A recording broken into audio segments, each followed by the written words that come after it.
Welcome to Donmar TV News Channel. Okay, so pag-usapan natin itong mga grupo ng guro, no, na miyembro ng ACT Teachers, na isa na dito si Franz Castro. Ayan, nasa picture natin, na nagsisigaw sa daan, no, nagrarally, nagkilos protesta sa unang araw ng balik eskwela, no? Kung binalita kanina na itong si Vice President Inday Sara Duterte nag-turnover ceremony sa balik eskwela, pero merong mga grupong guro na nagrarally. Ayaw nila ang mga liderato na si VP Sara at itong si Presidente Bongbong Marcos. Ayaw nila itong mga programa nila sa Department of Education, no? At may mga reklamo sila na sigaw ng sigaw diyan sa daan, nagrarally, no?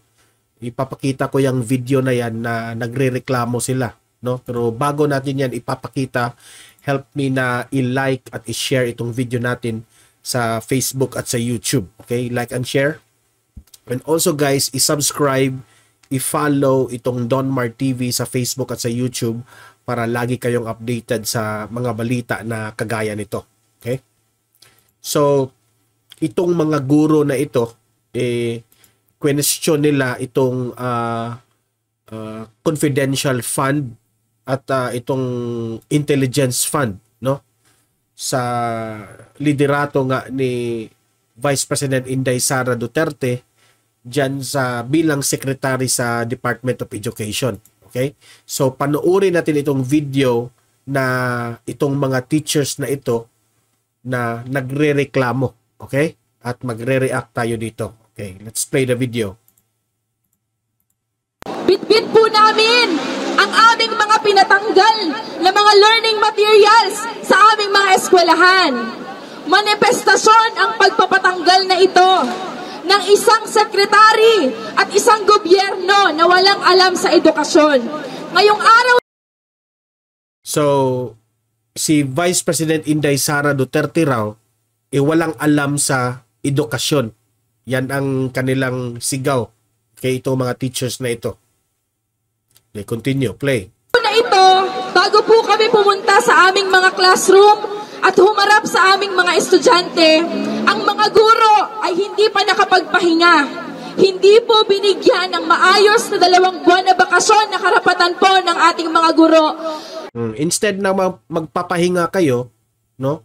Kasi kayo lang man ang nagsabi na marami kayong trabaho, hindi mahirap yung trabaho ng guro. Oh, mas lalo kayong walang pahinga niya na lagi kayong nandyan sa daan nagrarally. Ang ating mga guro sa mga pampubliko. Ngayong araw din po, panigurado, siksikan sa mga classroom ang ating mga estudyante. Hindi po ito deserve ng ating mga guro at ng ating mga estudyante sa public school. Kaya po bitbit din po namin ang aming mga panawagan para sa ligtas na pagbabalik eskwela, para sa paglalaan na sapat na pondo sa edukasyon at hindi sa confidential fund. Para sa aming mga lehitimong panawagan, ang panawagan ng mga guro ng bayan, sahod itaas! Peso ibaba! Sahod itaas! Peso ibaba! Marami pong salamat. Hindi na sapat ang curriculum change dahil ang kailangan natin ng matatag curriculum ang paghihirap ng kabataan at ang kaguruan sa loob ng ating bayan. Kung gugustuhin natin maging susi sa tagumpay ang edukasyon, makakamit lamang natin ito sa paglaban at kaguruan na kasama natin sa ating pagkilos dahil hindi kami matatahimik hanggat hindi natin nakakamit ang karapatan sa edukasyon, karapatan sa kabuhayan ng mga kaguruan at ang tuloy-tuloy na pagtataguyod ng interes ng mamamayang Pilipino. Yun lamang po, maraming salamat. Edukasyon! Edukasyon! Karapatan ng mamamayan! Karapatan ng mamamayan! Edukasyon! Edukasyon! Maraming salamat po. Tinataasan ang singil sa buwis, sa trabaho, at maging sa mga pangunahing pilihin. Sabi, gagamitin para ibigay yung karapatan ng mga kabataan, yung karapatan ng mga mamamayan. Subalit, makikita sa tinatahak ng pambansang pondo ngayon na ang buwis na pinagpapagura ng aming mga magulang ay hindi namin matatamasa dahil gagamitin ito sa paniniktik, gagamitin ito para lalong bulukin ang edukasyon at pagsilbihin ang mga kabataan bilang murang lakas paggawa. Panawagan ng mga kabataan, ibigay ang aming karapatan sa edukasyon. Dinidiin natin sa rehimen ni Marcos na hindi sagot ang pagbabago sa kurikulum, hindi sagot ang employability para tugunan ang krisis sa edukasyon. Gusto ninyo tumaas yung sweldo nyo, di ba? Na dati na yan, sa panahon ni former President Duterte, tinaas na yung sahod ninyo. Ano pa bang gusto ninyo? Oh, naniniwala tayo na yung mga guro ay mga importante yan sa ating bansa. Pero hintay lang kayo kasi merong timing yan kung when tataas yung sahod ninyo. Di ba? Oh. Wala kayong paki sa curriculum na binago ng ating Vice Presidente. Pero ang paki ninyo yung sweldo ninyo. Di ba? Oh, yung sweldo lang ang paki ninyo eh. Kung gustong tugunan ni Marcos ang krisis sa edukasyon, marapat lamang na ipatupad nito ang isang tipo ng edukasyon. Siguro estudyante ito, no? Sinama ng mga guro Na tumutugon sa tunay na pangangailangan ng bansa. Ibasura ang lahat ng kasunduan sa kahanay ng mga kaguruan na nagtagan ang pondo sa edukasyon at ibasura o bawasan yung pondo na ibinibigay kay Duterte para lamang sa confidential funds. Ang mga instructional materials na binaklas, na pinabaklas ng DepEd sa ating mga dalhin itong mga instructional materials na... Oh, isa pa to. Nagrereklamo sila dito sa programa ni Vice President Sara na binaklas yung mga visual kasi gusto ni VP Sara na may study kasi dyan na para iwas na madisturbo yung estudyante, dapat malinis yung classroom. Okay? Yan ang hindi nila naintindihan. No, klarong-klaro yan, no? Yung mga hinawakan nila. May ACT Act. Maniniwala na sana tayo dito na kailangan ng tulong itong mga guro. Pero pagtingin ko, may ACT. Oh, Act Teachers ito. Okay?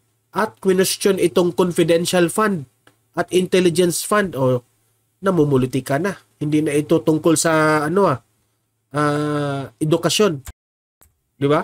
nakatutulong sa pagkatuto ng mga mag-aaral. Bilang pagtatapos, tinatawagan po natin si Sir Vlad, ang Lalo na sa ating makabayang estudyante at mga kaguruan. Isa pa ito. Ngayong araw na ito, mga kasama, magbubukas uli ang panuroang taon. Panuroang taong ito na sinasabi na ang taong ito daw ang pinakamasaya. Masaya ba ang mga guro at ang mag-aaral? Yes! Kayo lang ang hindi masaya. Ang guro ng ibang parte ng lugar sa Pilipinas, yung iba dyan, professional. Oh, hindi sila nagsisigaw. Mga kasama, ang dating problema, lalong nanganak ng maraming problema. Sa katunayan, sa uling pulisiya ng gobyerno, lalo na... Kayo lang naman ang problema ng Pilipinas eh. Lagi kayong nagsisigaw. Kasama nyo dyan si Franz Castro. Ni Duterte, pinagbabaklas ang nasaway sana ay makakatulong sa ating tinatawag na learning crisis. Okay, so paulit-ulit na yung kanilang mga sinisigaw, no? So, ito, magkokomentaryo tayo dito, no? Sa mga teachers na ito. Unang-una, kayong mga teachers na reklamador, hindi lahat ng teachers ha, ito lang sila, na mga reklamador na mga teachers. Ang trabaho ninyo, no, ay magturo sa mga estudyante. Yun ang trabaho ninyo, no? Kayo ang, kumbaga, kayo yung instrumento ng mga learnings ng mga estudyante. No? Huwag ninyong isama ang mga estudyante sa mga rally ninyo. Isinama nyo ang mga estudyante dyan eh. Ha? Nire-recruit ninyo yung mga estudyante para kaawaan kayo. Diba? Oh. Kayo lang naman ang nagre-reklamo eh. Kayo lang. Kayo lang talaga ang nagre-reklamo. Maniniwala ako pag lahat ng guro sa Pilipinas nagrally, diyan ako maniniwala na kailangan talaga ninyo ng tulong na kung ano ba yung mga isinisigaw nyo dyan. Ha? Pero kayo lang na mga guro na membro ng ACT teachers, no, na nagrereklamo. Oh. Gawin ninyo ang trabaho ninyo. Ha? Wag ninyong pakialaman ang trabaho ng vice presidente at presidente. Bakit kayo mangingialam dyan sa confidential fund? Bakit mangingialam kayo dyan sa intelligence fund? Di ba? Trabaho yan ng presidente at vice presidente kung papaano ipatakbo ang Department of Education.